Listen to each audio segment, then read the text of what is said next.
Good morning to everyone who's joining us again today for the preaching of the infallible word of the infallible God.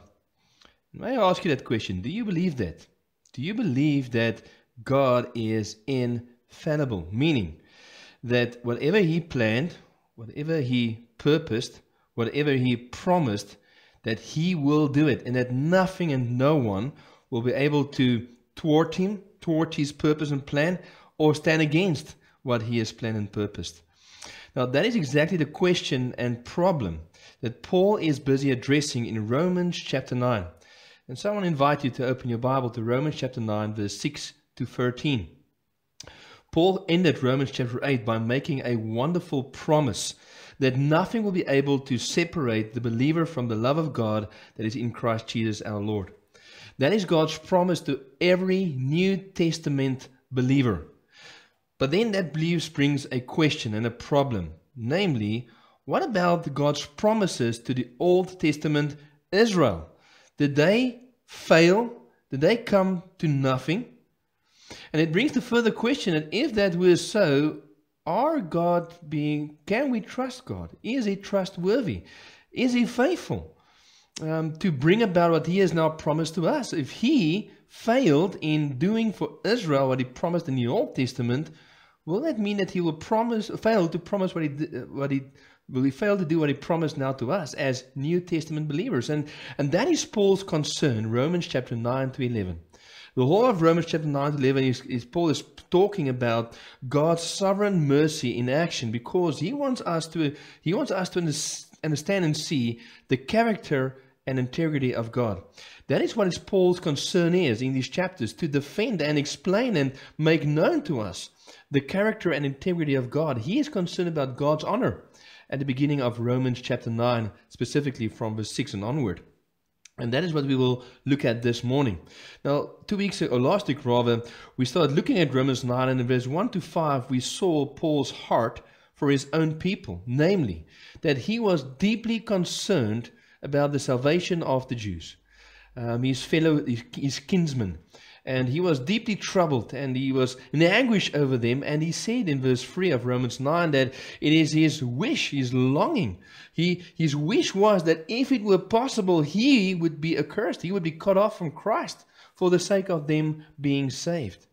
And what he does now is in Romans 9 verse 6, he explains to us that why is it that those Jews that he is so distressed over are not saved and cannot be saved. Those in his time that he was so distressed over.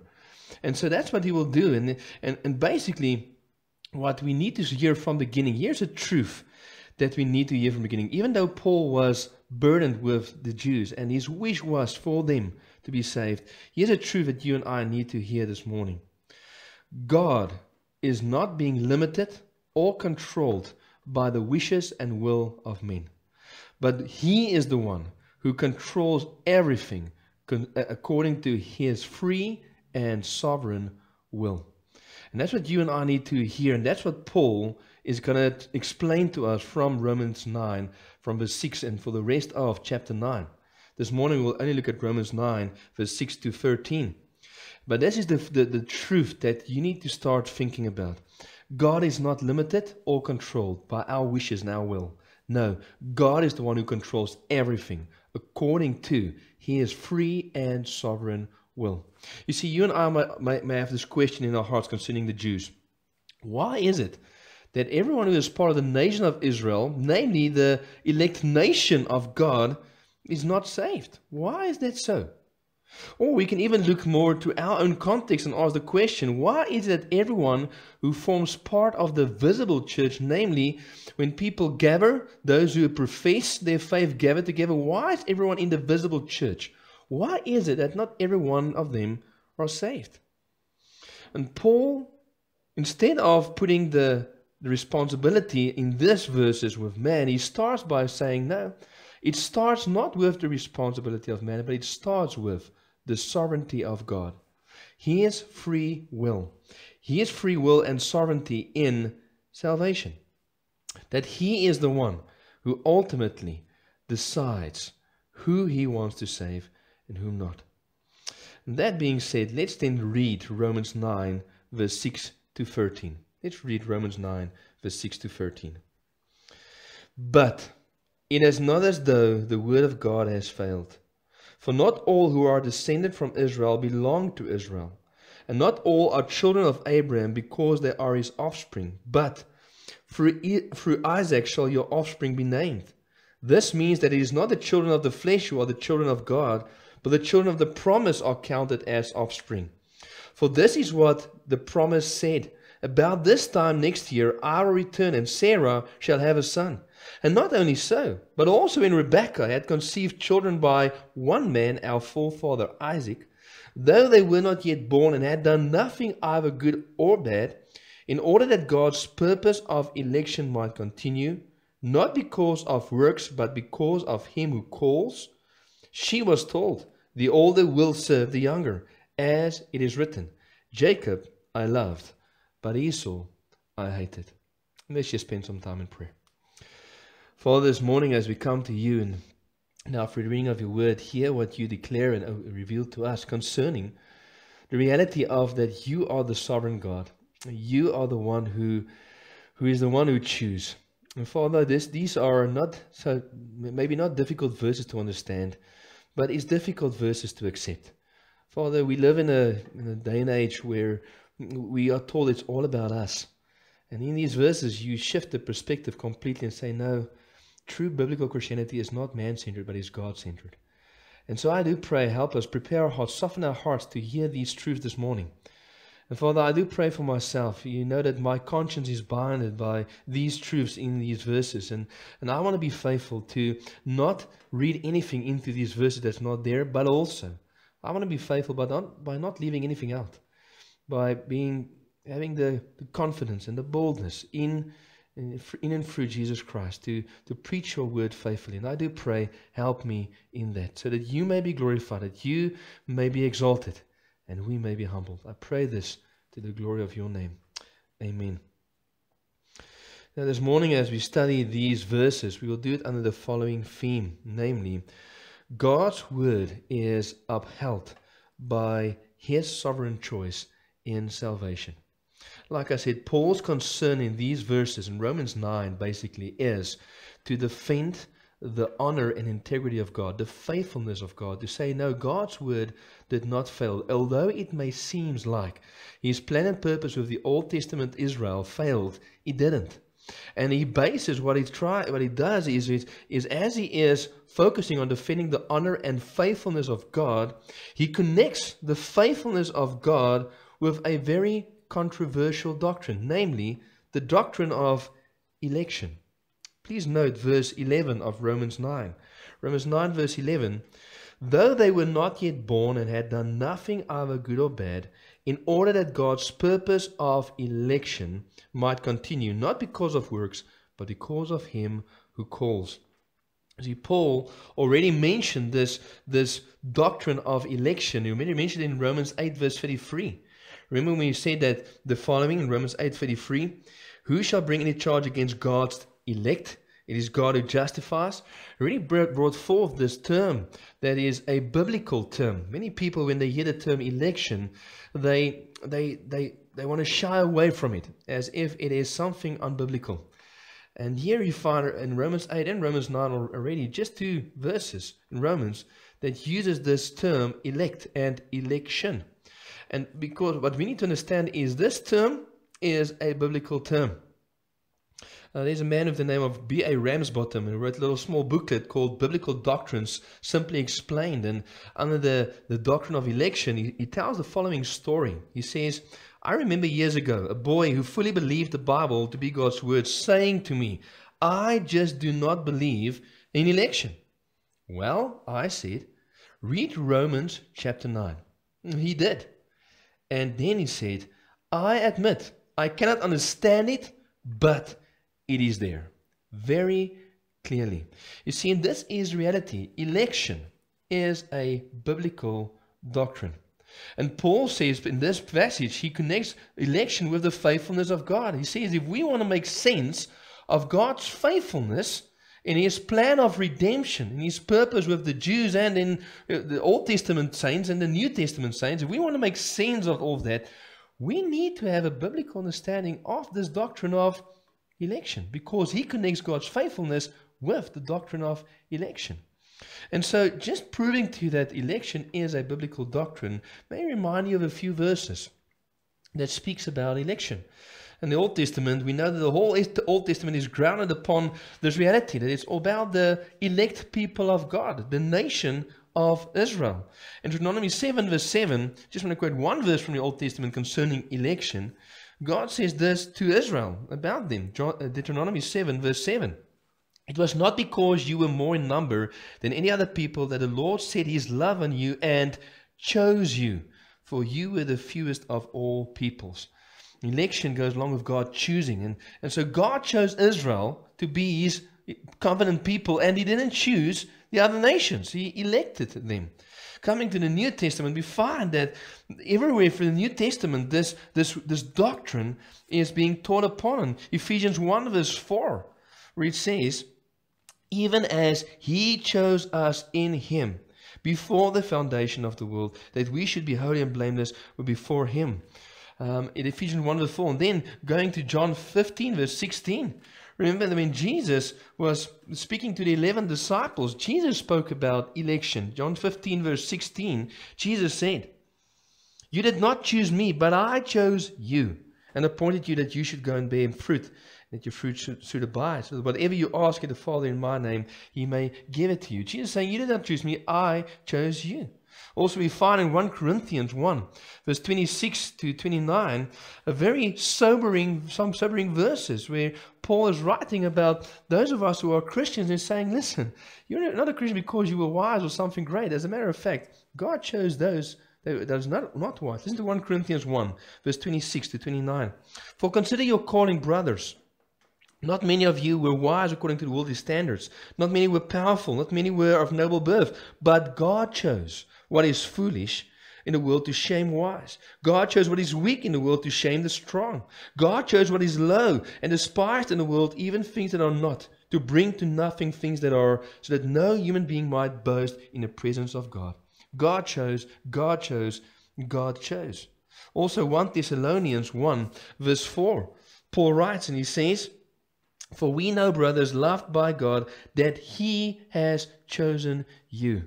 Also 2 Thessalonians 2 verse 13. But we ought always to give thanks to God for you, brothers, beloved by the Lord, because God chose you as the first fruits to be saved through sanctification by the Spirit and believe in the truth. And if I can mention one last verse, 1 Peter 1, verse 1 to 2. It says, Peter, an apostle of Jesus Christ, to those who are elect exiles after dispersion in Pontus, Galatia, Cappadocia, and Asia, and Bithynia, according to the full knowledge of God the Father, in the sanctification of the Spirit, for obedience to Jesus Christ, and for sprinkling with his blood, may grace and peace be multiplied to you. And there he used the term of elect exiles. You see, God, the doctrine of election is a biblical doctrine. You cannot believe the Bible without believing in election. So the question then is, what does the Bible teach us about election? And that's what we find in Romans 9. In Romans 9 we find very important teaching about the reality of election and what it is and what it is not. And so I pray and hope that this morning, even though this is a very difficult doctrine, I pray that you will hear God's word, and I will, by God, like I prayed, I want to do my best to just stick to what this passage is saying. I don't want to read anything into it, but I don't want to take anything away as that. I'm going to try my best to explain what Paul is revealing to us here about the faithfulness of God being revealed in God being the one who is the one who practices his sovereign choice in salvation. And let's start then at the beginning. Let's start at verse 6. And in verse 6 we find that Paul makes two propositions. Verse 6 reads and says, but it is not as though the word of God has failed, for not all who are descended from Israel belong to Israel. He makes two propositions, namely the first one, God's word did not and cannot fail. But that's what Paul is setting out to do. He's saying, listen, God's word cannot fail. God's word, as a matter of fact, will always do what he sent it out to do. A very important verse concerning this is Isaiah 55, verse 10 and verse 11, where Isaiah says in the following, God speaking through Isaiah, Isaiah 55 verse 10. For as the rain and the snow come down from heaven, and do not return there, but water the earth, making it bring forth and sprout, giving seed to the sower and bread to the eater, so shall my word be that goes out from my mouth. It shall not return to me empty, but it shall accomplish that which I purpose, and shall succeed in the thing for which I send it. And Paul makes a proposition. It's not as though the word of God has failed. We're speaking about the Old Testament Israel. It's not as though God has failed with them. No. As a matter of fact, Jesus said in Mark 13, verse 31, that heaven and earth shall pass away, but the word of God will never pass away. You see, this is all because God's word is His word. And it's connected to God and His faithfulness. Numbers 23 verse 19 says that God is not a man that He should lie. Should He speak and not bring it forth? And so that's the first proposition Paul is making, saying, He will explain to us how it is that God's word has not failed. And like I said, God's faithfulness is upheld by His sovereign choice and salvation. That's the first proposition He makes, that God's word did not and cannot fail. Also, a second proposition He makes in verse 9 is that God never promised that He would save every Jew. That's what He means by the second part of verse 6, where He says, For not all who are descended from Israel belong to Israel. In the Old Testament, the Jews were very often became abandoned or became disobedient to God. And they fell under His judgment. And so many of them were lost because of their unfaithfulness to God. But God has always been faithful to keep a remnant. Not all Israel is part of Israel. Not all who are part of physical Israel are part of the spiritual and true Israel. Among the nation of Israel, God always had His remnant. And that is where we see God's faithfulness, that God's word and promises have not failed to Israel because He always had His remnant. And His remnant is based on His sovereign choice in salvation. That is what Paul will now, from verse 7 to 13, point out. You see, here's a very important thing we need to understand when we think about Israel. Israel is the elect nation and people of God, but not every Israelite has been elected unto salvation. John MacArthur says it very helpfully. He says, the nation was elected to privilege, but only individuals are elected to salvation. And so Paul makes those propositions, those statements, saying the word of God did not and will not fail, and God never promised to save every Jew.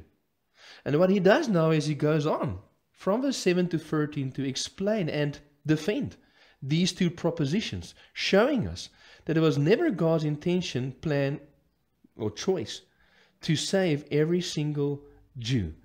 And he goes on to explain it. And in that, from verse 7 to 13, then we find 6 realities concerning God's sovereign choice in salvation. He focuses in verse 7 to 13 on God's sovereign choice in salvation. And I want us to look then at these 6 realities concerning God's sovereign choice and salvation. The first reality we need to see from verse 7 to 13, taken together, is that God chooses whom He wants to save. Paul is busy defending why it is that all of the Jews, every single Israelite, is not saved. And he's defending it by saying that God, from always, from eternity, or not from eternity, from history past, He has always practiced the principle of election of individuals. And he goes back to the very beginning. And Paul gives us 3 examples in Romans 9, verse 7 to 13. 3 examples of where we can see how God elected one individual and not another. One is assumed, one is indirectly referred to, and the other 2 is very directly explained to us. The one that Paul indirectly refers to is the example of Abraham and his brother Nahor. In verse 7 of Romans 9, Paul says, and not all children of Abraham, because they are his offspring. He says at the end of verse 6, fear not, for not all descendants who are descended from Israel belong to Israel, and not all are children of Abraham, because they are his offspring. But through Isaac shall your offspring be named. Paul assumes he starts with Abraham. And let's quickly just think of Abraham. How did it come that Abraham was the father of the faith? That Abraham came to faith and were justified by his faith in God? Well, we read in Genesis 12 verse 1 that God is the one who called Abraham. Now we must realize that Abraham was an idolater. In Joshua 24 verse 2, Joshua reminds Israel that Abraham, the father of the faith, before God called him, he was an idolater. He served the idols of his father. And so God called and in that sense chose Abraham. But here's the important thing to realize and notice, that Abraham had a brother, Nahor, who was also living with them. And God, in his sovereign free will, chose to call Abraham an idol worshipper and to make a covenant with him and not with Nahor. There was nothing inherent in Abraham, nothing that deserved God to choose him, but God chose Abraham and not Nahor. Then the second direct illustration that Paul gives us, example, is the example of Isaac and Ishmael, where he says that not everyone who is a descendant of Abraham is part of the true Israel, because it says, through Isaac shall your offspring be named. This means, verse 8, that it is not the children of the flesh who are the children of God, but the children of the promise are counted as offspring. For this is what the promise said, verse 9, about this time next year I return and Sarah shall have a son. What Paul is doing is referring to Isaac and Ishmael. We know that Abraham had two sons, one with a slave, namely Hagar, his name was Ishmael, and one by Sarah, whose name was Isaac. And what Paul is explaining to us here is that Abraham and Sarah tried to, through their flesh, through their efforts, provide a descendant for Abraham. And you remember that Sarah said, go and sleep with my slave woman, with Hagar, and that she can bear you a descendant. And Ishmael was born. And it was Abraham's and Sarah's plan that Ishmael will be the descendant. But God had another plan. God decided, no, he's going to give Sarah a child in very old age, and he will choose the secondborn over the firstborn. He will choose Isaac, and he will be the one, and through whom God will further work with the nation of Israel. But specifically, don't miss the point. Abraham had two sons. Isaac was chosen by God, and Ishmael was passed over by God. Not because of anything they did, but because of God's choice. Now, someone might reason, yes, but Hagar was not Abraham's true wife. She was a slave woman, and Sarah was Abraham's true wife. Therefore, that's the reason why God chose Isaac over Ishmael. And so for Paul anticipates that kind of reasoning, looking for something inherent to Isaac, choosing Isaac over Ishmael, and he moves on to the next generation, namely Jacob and Esau. And when we come to Jacob and Esau, we find that they had the same father and they had the same mother. More than that, they were twins. They were born close to each other. Esau was the firstborn and Jacob was the secondborn. But to see and to see that how God from all history past worked with according to individual election, Paul says very clearly in verse 11, though they were not yet born, the twins, Jacob and Esau, that though they were not yet born and had done nothing either good or bad, in order that God's purpose of election might continue, not because of works, but because of him who calls, she was told, the older will serve the younger, as is written, Jacob I love, but Esau I hated. See, God decided to choose Jacob and not Esau. He went against the culture and tradition, because Esau was the firstborn. He was the one who should receive the double blessing, the double portion. But God chose against that, or above that. He is sovereign in his will and his purposes, and he decided to choose Jacob rather than Esau. And it was not because of any inherent reason inside of them. It's because before they did anything. You see, because God freely chooses whom he wants to choose, and he is not limited, and he is not governed by the will or the actions of men.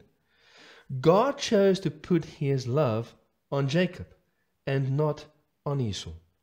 And so Paul starts by just giving us the reality that God chooses whom He wants to save. He chose Abraham and not Nahor. He chose Isaac and not Ishmael. He chose Jacob and not Ishmael, to prove that not everyone who is in Israel, part of the elect nation, not every individual who is part of the elect nation is elected unto salvation, but that God chooses whom He wants to save. And then we're going to quickly then look at two negative realities, namely two reasons that is not the basis for God's election. Two reasons why God is not moved by these things to choose someone. And the first one is this: God's choice is not grounded on our heritage. Our second reality, but our first negative reality, is God's choice is not grounded on our heritage. As He makes it very clear that not all the people are descendants of Abraham are descendants of the promise. Being a child of Abraham doesn't automatically make that someone will be saved. And that is what the Jews got wrong. That is what they anticipated and expected. They expected that because they are children of Abraham, that automatically makes them children of God. You remember in John chapter 8, that is exactly the reasoning we find that Jesus exposed in the minds of the Pharisees, the Jews. In John chapter 8, from verse 38 to 44, Jesus in conversation, in a debate with some of the Pharisees, and listen to what Jesus says and listen to their responses. John 8 verse 38. Jesus speaking and saying, I speak of what I have seen with my Father, and you do what you have heard from your father. They answered him, Abraham is our father. And Jesus said to them, if you were Abraham's children, you would be doing the works of Abraham did. But now you seek to kill me, a man who has told you the truth that I heard from God. This is not what Abraham did. So we still read it. The reasoning of the Jews were, but we are sons of Abraham. So that means that we are following our father Abraham. And Jesus says, no. Your action shows that you're not actually true sons of Abraham. He goes on. You are doing the works that your father did. Verse 41. They said to him, we were not born of sexual immorality. We have one Father, even God. And here we see the connection. Here we see that the Jews, the Pharisees, thought simply this: we are children of Abraham, therefore we are children of God. And Jesus goes on and said to them, verse 42, Jesus said to them, if God were your father, you would love me, for I came from God and I am here. I came not of my own accord, but He sent me. Why do you not understand what I say? It is because you cannot bear to hear my word. Cannot refers to ability. You cannot hear my word. Why? Because you are not of the Israelites. You are not truly sons of Abraham, truly sons of God. Verse 44, he says, as a matter of fact, you are of your father, the devil, and your will is to do your father's desires. So, and just saying this, that Paul is also proving what Jesus, or explaining what Jesus said there, most probably, that not everyone descendant of Abraham is simply children of promise and elect unto salvation.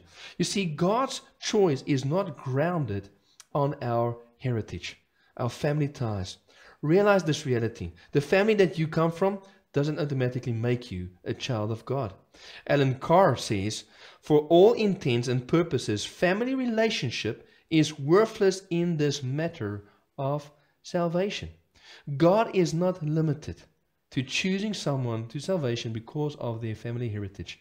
He is sovereign in His will, and He does not choose someone grounded based on their heritage. A third reality, and the second negative one, is that God's choice is not grounded on our works.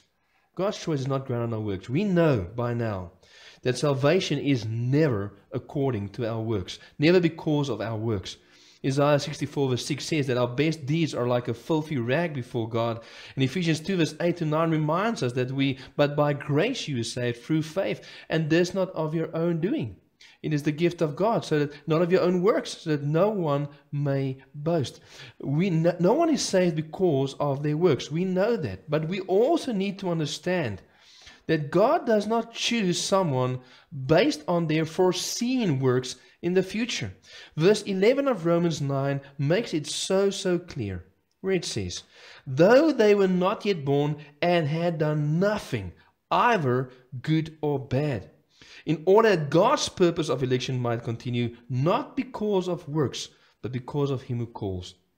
You see, God's choice of whom he will say is not grounded in our works, not even our foreseen works, where God looked into the future and saw what we will do, saw what we will choose. No, before Jacob was even born, before Jacob willed anything, before he did anything either good or bad, God says the older will serve the younger. Jacob I loved, and Esau I hated. It was not based on anything that was inherent to what they would do, any merit that Jacob had above that of Esau. See, God chose according to his sovereign free will before Jacob willed anything.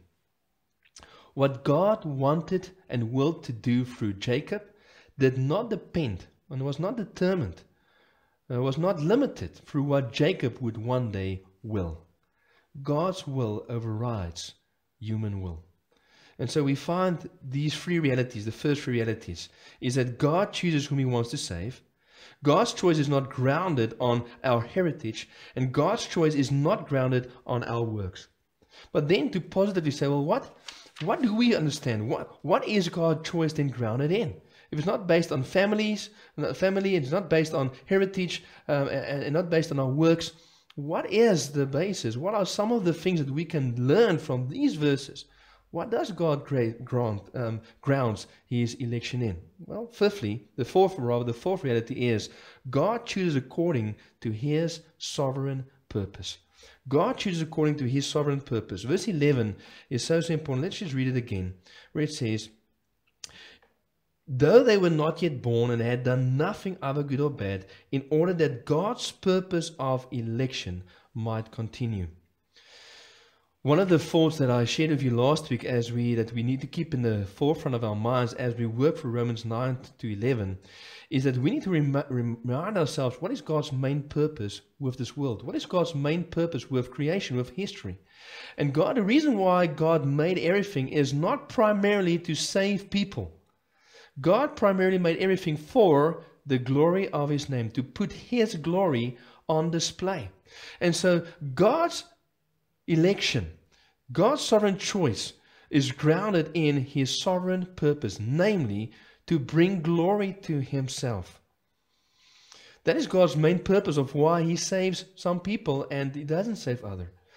The reality is that God, in his sovereign choice and his sovereign purpose, chooses to save some and others not, so that his mercy and his grace will be put on display. You see, it's based upon God's sovereign purpose, so that of glorifying himself, in that none of us, no one, there's nothing inherent in us that make God choose any one of us to be saved.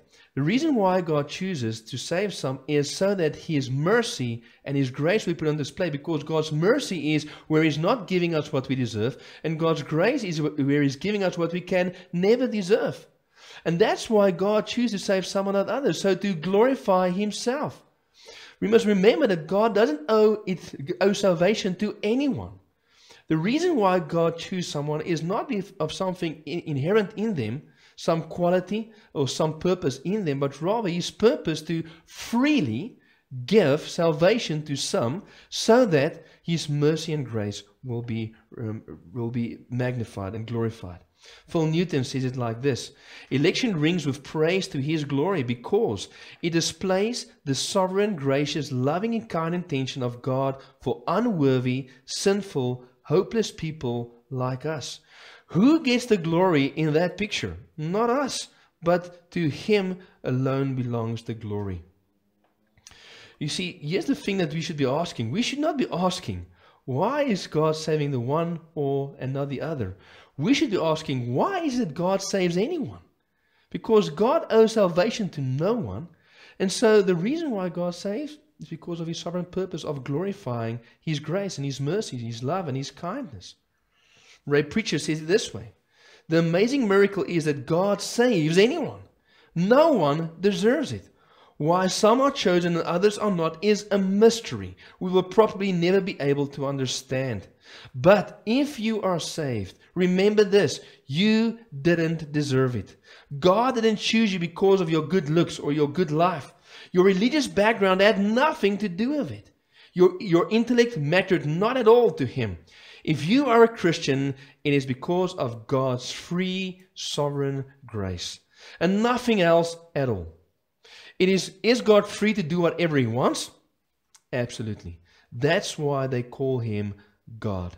He can do whatever he likes.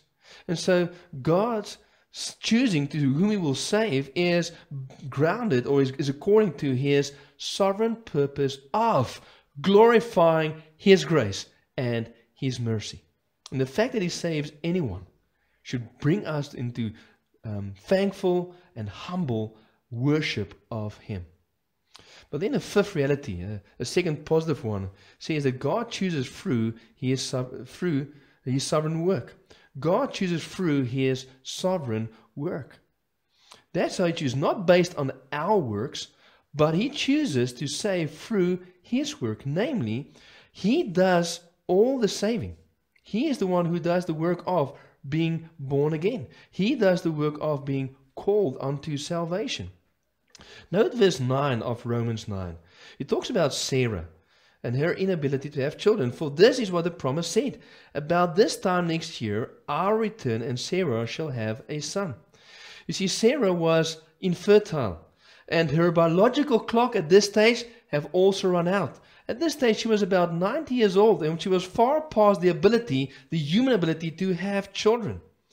And so God decided that he wants to choose Isaac, and Isaac must come from Sarah. And therefore, God chose Isaac through his sovereign work, by working in Sarah the ability to have Isaac, so that God can choose him to be the one that he will save and who he will then further bless and use. God then worked, he intervened to do the impossible according to his sovereignty. He came to do a miracle. God chooses through his sovereign work. Through his sovereign work, and not through our work, but what he can do. And this is a picture of being born again, of the spiritual rebirth. You see, just like Sarah had no ability to become pregnant, and therefore no ability to bear a son Isaac, in the same way we have no ability to be born again out of ourselves. It's a work that God must do, and he does it through his Spirit. And in the same way that it was for us not understandable how Sarah, being so old, was able to give birth to Isaac, in the same way, being born again is not understandable to us. And we have no control over that. As Jesus explained in John 3 verse 8, when he talked about that we are born from the Spirit, and the Spirit is like the wind. No one knows where it comes from, and no one knows where it's going. We cannot understand it, and we cannot control the wind. And in the same way, we cannot understand and control being born again. You see, God chooses through his sovereign work. That's also what Paul references and alludes to in verse 11 again, the second part where he says, in order that God's purpose of election might continue, not because of works, but because of him who calls. God is the one who chooses through his sovereign work of granting rebirth through the calling of those to him whom he wants to save. All of us have been born spiritually dead. We are dead in our trespasses and sins. And it is God who brings us to life by calling us through the gospel.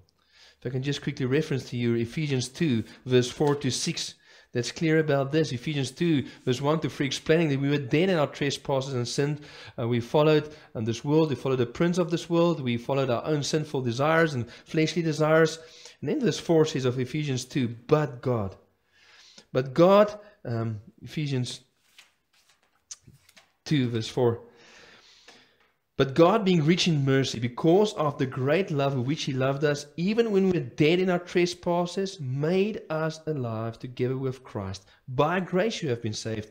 And he raised us up with him and seated us with him in the heavenly places in Christ Jesus. You see, God doesn't call people and choose people based on their work. No, he chooses people through his sovereign work.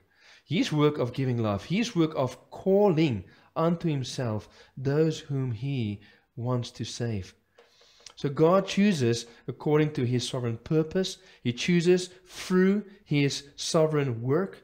And also, lastly, what we need to look at is that God chooses based upon his sovereign love. God chooses based upon his sovereign love. In Romans 9 verse 13, Paul writes and says this about Jacob and Esau. Jacob I loved, and Esau I hated. And he's quoting Malachi 1 verse 2 and verse 3.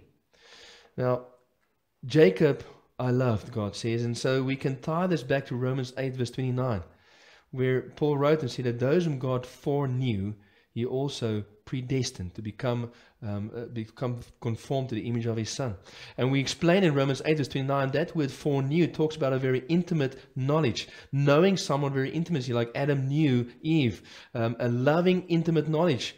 And so God foreknew, he foreloved Jacob. Jacob I loved, and Esau I hated. God chooses based upon his sovereign love. He is free to place his love on whoever he wants to. And he placed his love on Jacob. He foreknew Jacob. God chose that in spite of and in respect of what Jacob would do, to place his sovereign saving love on Jacob. And simply God chose to pass over Esau, to not place his saving love on Esau. The reality is, the result of this then is that Esau remained a sinner. Jacob and Esau were both born in sin like every one of us. Both of them were sons of Adam like every one of us. But God chose to place his love on Jacob and not on Esau. So he didn't do Esau any unrighteousness, as we will see next time.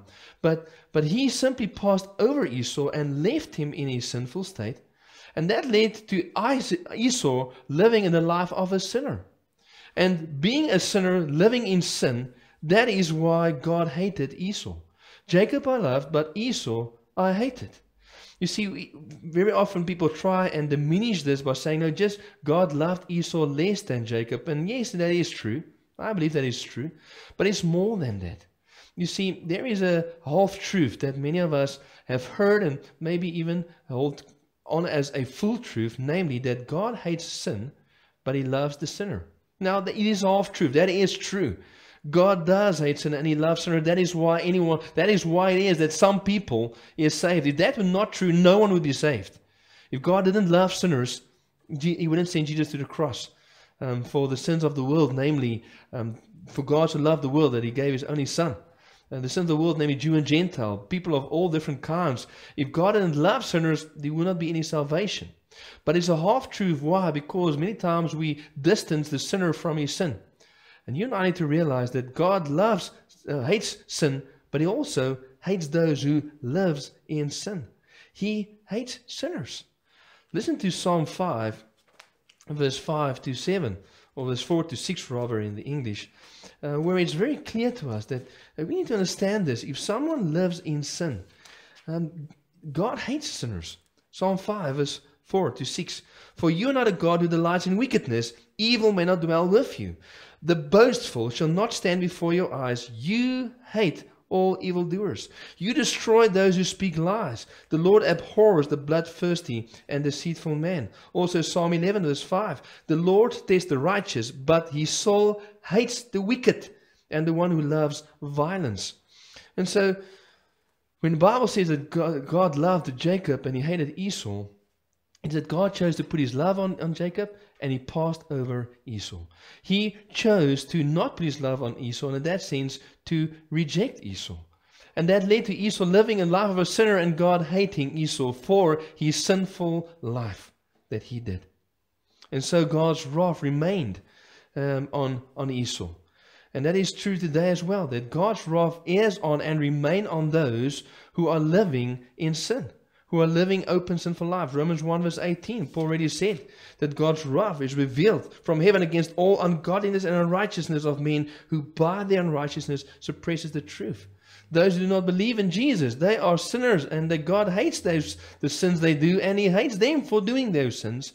And his wrath remains on them as long as they do not believe in Jesus Christ.